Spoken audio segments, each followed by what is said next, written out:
শ্রেণী কার্যক্রম বাদ দিয়ে শিক্ষার্থীদের এনসিপি সভা সমাবেশে যোগ দিতে বাধ্য করায় সংগঠনটির বিরুদ্ধে বিক্ষোভ মিছিল করেছে টাঙ্গাইল বিন্দুবাসিনী সরকারি উচ্চ বালক বিদ্যালয়ের শিক্ষার্থীরা। ৩০ জুলাই বুধবার শিক্ষার্থীরা মিছিল নিয়ে শহরে গুরুত্বপূর্ণ সড়ক প্রদক্ষিণ করে টাঙ্গাইল প্রেস ক্লাবে প্রতিবাদ সমাবেশে মিলিত হয়। এ সময় শিক্ষার্থীরা বিভিন্ন স্লোগান দেন।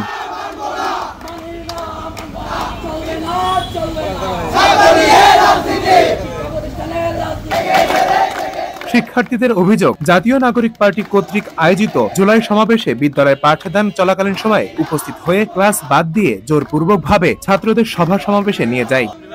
এমনকি শিক্ষকরা অসম্মতি জানালে এনসিপির নেতারা জোরপূর্বক বিদ্যালয়ে ছুটি ঘোষণা করায়।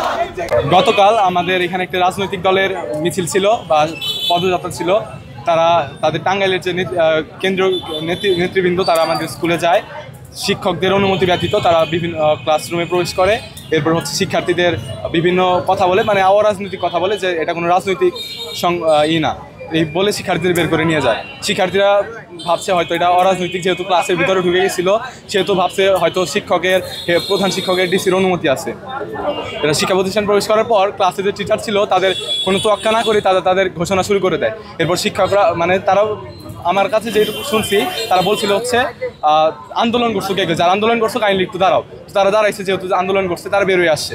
এরপর শিক্ষকরা যখন তাদের বাধা দেয়, তারা ওই নেতৃবৃন্দ তারা হচ্ছে শিক্ষকদের সাথে তর্কাতর্কিতে লিপ্ত হয়। তারা এনসিপির নাম ধারণ করে এসেছিল, তারা আদৌ এনসিপি কিনা আমরা সেটা জানি না। এরপর পরিস্থিতি যখন স্বাভাবিক দিয়ে যায়, তারা যখন বিশৃঙ্খলা সৃষ্টি করে, শিক্ষকদের সাথে তর্কাতর্কি করে, তখন শিক্ষকরা বাধ্য হয় মর্নিং শিফট ছুটি দেওয়ার জন্য।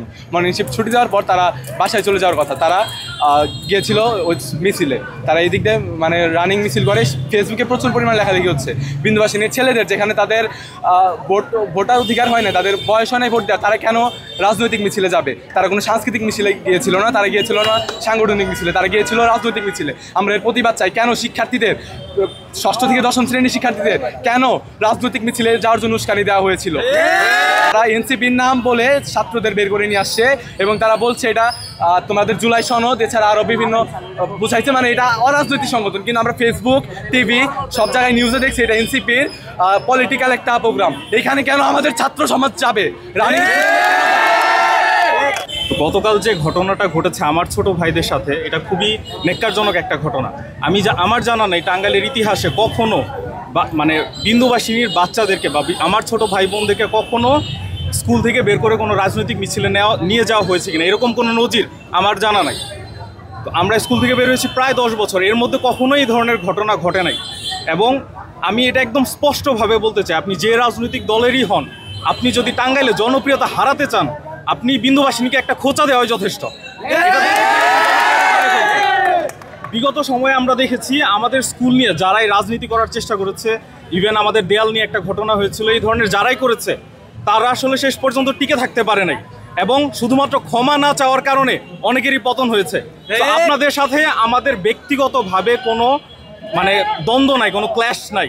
তো আমরা যেটা হয়েছে, যেই নেক্কারজনক ঘটনা হয়েছে, আমরা এটার সুষ্ঠু প্রতিবাদ চাই এবং এটার যারাই করেছে, যারাই এটার সাথে জড়িত, তারা জনসম্মুখে তাদের ক্ষমা চাইতে হবে। এবং এই বিদ্যালয়ের সাথে যারা, মানে এই বিদ্যালয়ের বাচ্চাদেরকে যারাই রাজনৈতিক মিছিলে নিয়েছেন, তারা শুধুমাত্র বাংলাদেশের আইন লঙ্ঘন করেন না। আমি একজন অ্যাপ্রেন্টিস লয়ার হিসেবে বলতে চাই, আপনারা ইউনাইটেড নেশনের একটা ইন্টারন্যাশনাল ট্রিটি, যেটা হলো convention on rights of the child, 1989 সালের একটা ট্রিটি, যেটা ইন্টারন্যাশনালি এবং বাংলাদেশে এটার একটা পার্টি। সেটার আর্টিকেল 28 এবং 36, যেখানে শিশুর নিরাপত্তা এবং শিক্ষার অধিকার নিয়ে কথা বলা হয়েছে, আপনারা সেটা ভায়োলেশন করেছেন।